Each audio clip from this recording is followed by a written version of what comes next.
একজনকে একটাই প্রশ্ন করা হলো, তোমার রব কে ছিল? তোমার রব কে ছিল? তোমার রব কে ছিল? তুমি রবের হুকুম অনুযায়ী কি পালন করেছো?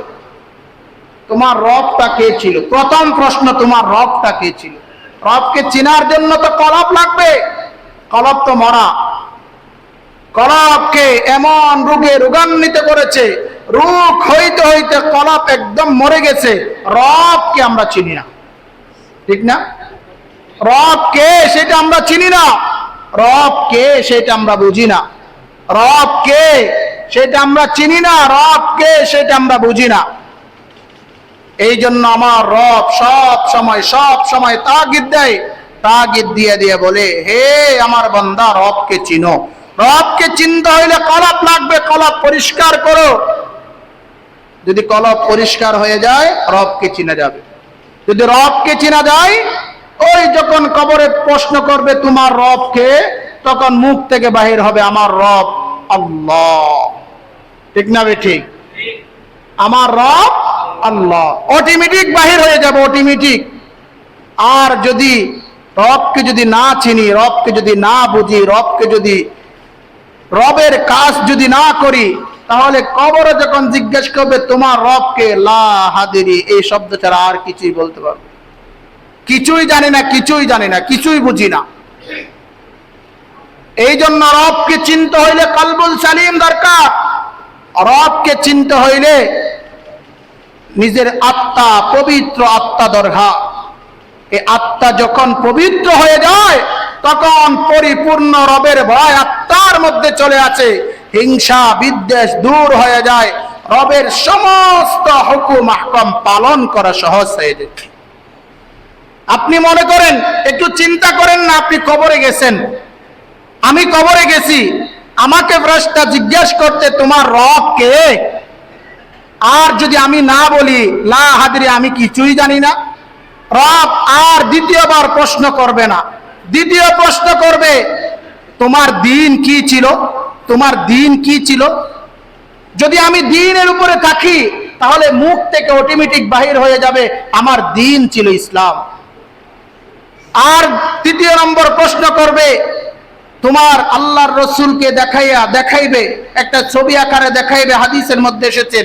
বলবেন, বলেন তো এই লোকটাকে। যখন সেই ব্যক্তি নেককার হয়, কলবুল সালিম ওয়ালা, পবিত্র আত্মা ওয়ালা হয়, তখন তার মুখ থেকে বের হয়ে যাবে, বলবে এটা হলো মানহাদার রসুল, এটা হলো আমার রসুল মুহাম্মদুর রাসূলুল্লাহ সাল্লাল্লাহু আলাইহি ওয়াসাল্লাম। এই কবরের তিন প্রশ্নের মধ্যে ফেরেশতা জিজ্ঞেস করবে দুনিয়ার মধ্যে কোটিপতি ছিলা? বলেন না, কোটিপতি ছিলা? দুনিয়ার মধ্যে লাখপতি ছিলা? বিল্ডিং কয়টা ছিল? টাকা পয়সা কয়টা ছিল? কতটুকু গরিমা ছিল?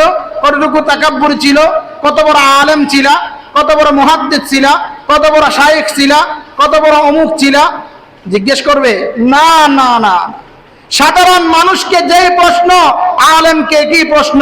সাধারণ মানুষকে যেই প্রশ্ন, দাওয়াতে তাবলীগের মুরব্বিকে একই প্রশ্ন। সাধারণ মানুষকে যেই প্রশ্ন, মুহাদ্দিসকে একই প্রশ্ন। সাধারণ মানুষকে যেই প্রশ্ন, সাধারণ মানুষকে যেই প্রশ্ন, আল্লাহর ওলিদেরকে একই প্রশ্ন। প্রশ্ন দুই রকম না, প্রশ্ন দুই রকম না, একই রকম, একই রকম।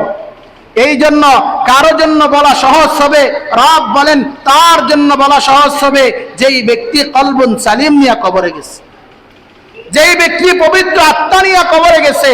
আত্মা চায় গান দেখতে, আত্মা চায় অমুক দেখতে, আত্মা চায় গুনাহের কাজ করতে, আত্মা চায় গুনাহ বেশি বেশি করতে। এমন এক আত্মা, যেই আত্মা গুনাহকে গুনাহ মনে করা যায় না। ঠিক না ঠিক? গুনাহ করে ফেলছি, কিন্তু গুনাহে গুনাহ মনে হয় না, এটা আসলে গুনাহ, তার গুনাহ মনে হয় না। এখন গান বাদ্য যন্ত্র শোনা মানুষের জন্য সহজ, কানের মধ্যে লাগাই দিছে, গান শুনতেছে, গুনাহ হচ্ছে কি হচ্ছে না? জোরে বলেন, হচ্ছে কি হচ্ছে না? অথচ যেই গান শুনতেছে সে মনেই করতেছে না সেটা গুনাহ, তার দিলেও আসতেছে না সেটা গুনাহ। সে কথা বলতেছে, কথা বলতে বলতে মিথ্যা বলছে, সে মনে করতেছে না মিথ্যা এটা এমন একটা গুনাহ। অথচ আল্লাহর রাসূল বলেন সমস্ত গুনাহের মূল হলো মিথ্যা। মিথ্যা থেকে শুরু হয় গুনাহ। এরপরে দেখেন নামাজ পড়তেছে না, নামাজ পড়তেছে না। এই যে নামাজ পড়তেছে না সেটা সে গুনাহে মনে করতেছে।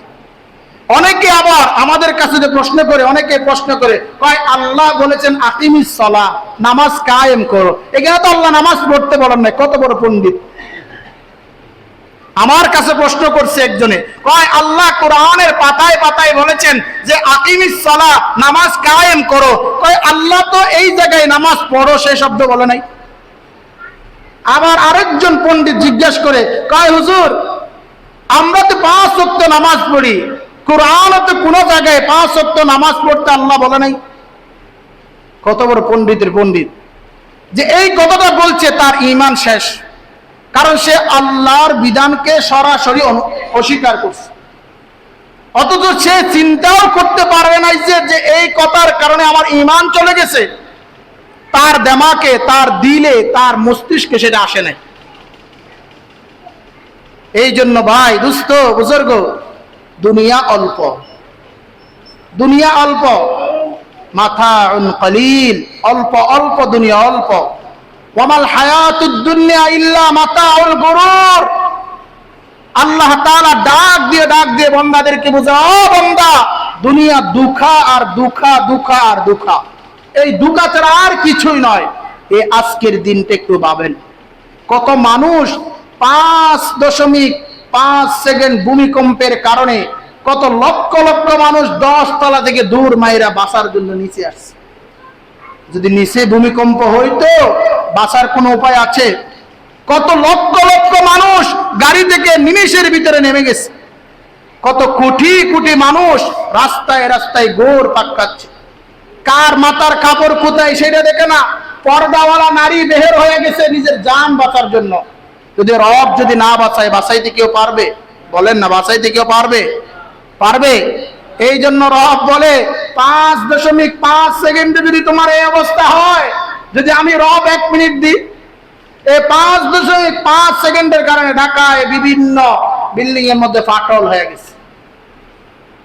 একটা ভিডিও এখানে আসার আগে ভাইরাল হয়েছে, দেখলাম যে ওই মেট্রো রেলের মধ্যে, মেট্রো রেলের যে রাস্তাটা আছে 2 তলা উপরে, মেট্রো রেলের এক পাশ দিয়ে সবগুলা ভেঙে পড়ে গেছে। নিচ থেকে মানুষ যাচ্ছে, মানুষের মাথায় পড়ছে, মানুষের একজনের মৃত্যু হয়ে গেছে জায়গায়। এই জন্য রব বলে 1 মিনিট যদি ছুটাছুটি করতে পারবা, বাঁচতে পারবা না। যেই সময় নিয়া, টাকা নিয়া, পয়সা নিয়া পাইলিন করাইয়া, এমন মজবুত পাইলিন নিচে 70 ফুট ঢুকে গেছে, 60 ফুট ঢুকে গেছে। এখানে যত বিল্ডিং আছে আমার মনে হয় প্রত্যেকটা বিল্ডিং 70, 80, 90 ফিট ভিতরে ঢুকে গেছে। এত ভিতরে ঢুকার পরেও বিল্ডিং লড়াচড়া করে। শুধু এইরকম লড়াচড়া বিগত 10 বছরেও এমন ভূমিকম্প আমরা দেখি নাই। এইভাবে ভূমিকম্প করছে, মানে কি একটা অবস্থা, বিল্ডিং, সব বিল্ডিং ভেঙে পড়বে। বাঁচানোর মালিক কে? জোরে বলেন, বাঁচানোর মালিক কে? এই ভূমিকম্প যদি রাজাদিদের দেশে হইতো, 3.3 ভূমিকম্প হয়েছিল ইন্দোনেশিয়া, মনে আছে কিনা জানি না, আজ থেকে 2 বছর অথবা 2.5 বছর আগে। অনেক বিল্ডিং ভেঙে তছনছ হয়ে গেছে। 3.3, 2.5 পয়েন্ট, এবার আছে 3.8, এইরকম ভূমিকম্প হয়েছে। বাংলাদেশে আল্লাহ পাকের শুকর যে 5.5 ভূমিকম্প হওয়ার পরেও আল্লাহর বিশেষ রহমতে বাংলাদেশের জনগণকে আল্লাহ বাঁচিয়েছেন। এটা আমাদের জন্য বড় পাওয়া না? আমাদের জন্য বড় পাওয়া না? এটা কি কারণে জানেন? এটা মাত্র একটা কারণে। আল্লাহ রসুল বলেন, যেই দেশের মধ্যে বেশি আল্লাহ ওয়ালা মুত্তাকি লোক থাকবে ওই দেশে ভূমিকম্প হয় না। এবং যত আযাব আসে আল্লাহ তাআলা কোনো না কোনো ক্রমে আল্লাহ তাআলা এই 2-4 জন ব্যক্তির মাধ্যমে আল্লাহ তাআলা সবাইকে নিরাপদে রাখবেন। আল্লাহ সবাইকে বোঝার তৌফিক দান করেন। আল্লাহ সবাইকে বোঝার তৌফিক দান করেন। তাহলে একটা